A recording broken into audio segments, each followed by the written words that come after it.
There's a belief inside the Heat's locker room that the Spurs use the conditions of Game 1 of the NBA Finals to their advantage.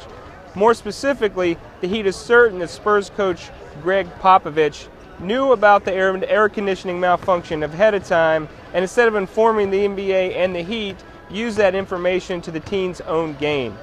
Under that backdrop, the Heat is extremely motivated for tonight's Game 2. They want to tie this series up at 1-1 and send it to Miami with the Heat holding home court advantage. Tip-off is set for tonight's Game 2 at 8 p.m. Eastern. ABC is your television network, and as always, you can follow me on Twitter at Joe Goodman Jr. for insights during the game. Now, whether or not the Spurs actually manipulated the conditions in Game 1 is really beside the point.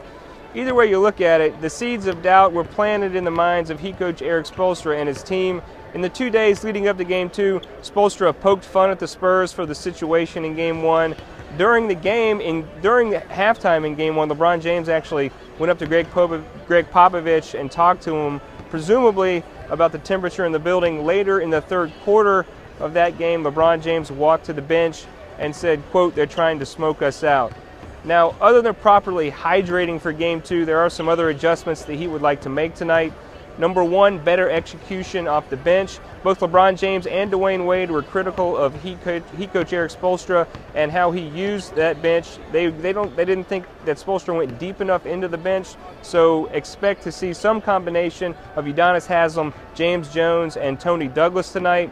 Adjustment number two, and a little more about Tony Douglas. If Mario Chalmers continues to struggle in this series, we could see more from Tony Douglas off the bench. The little-used point guard is a defensive specialist, and considering Mario Chalmers only played 17 minutes and committed 5 fouls, Douglas could be used in some situation. And then finally, adjustment number three, the Heat would like to limit the Spurs' points in the paint. Tim Duncan and Tiago Splitter and company has nearly 50 points in the paint in Game 1. Udonis Haslem could be brought in to maybe play some defense on Duncan. In the past, Udonis Haslem has been effective at times against Duncan close to the rim. Before I sign off, one more note.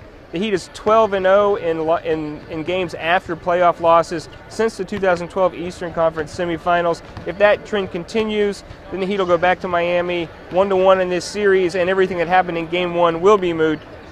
From San Antonio's AT&T Center, from San Antonio's properly air-conditioned AT&T Center, I'm Joseph Goodman of the Miami Herald.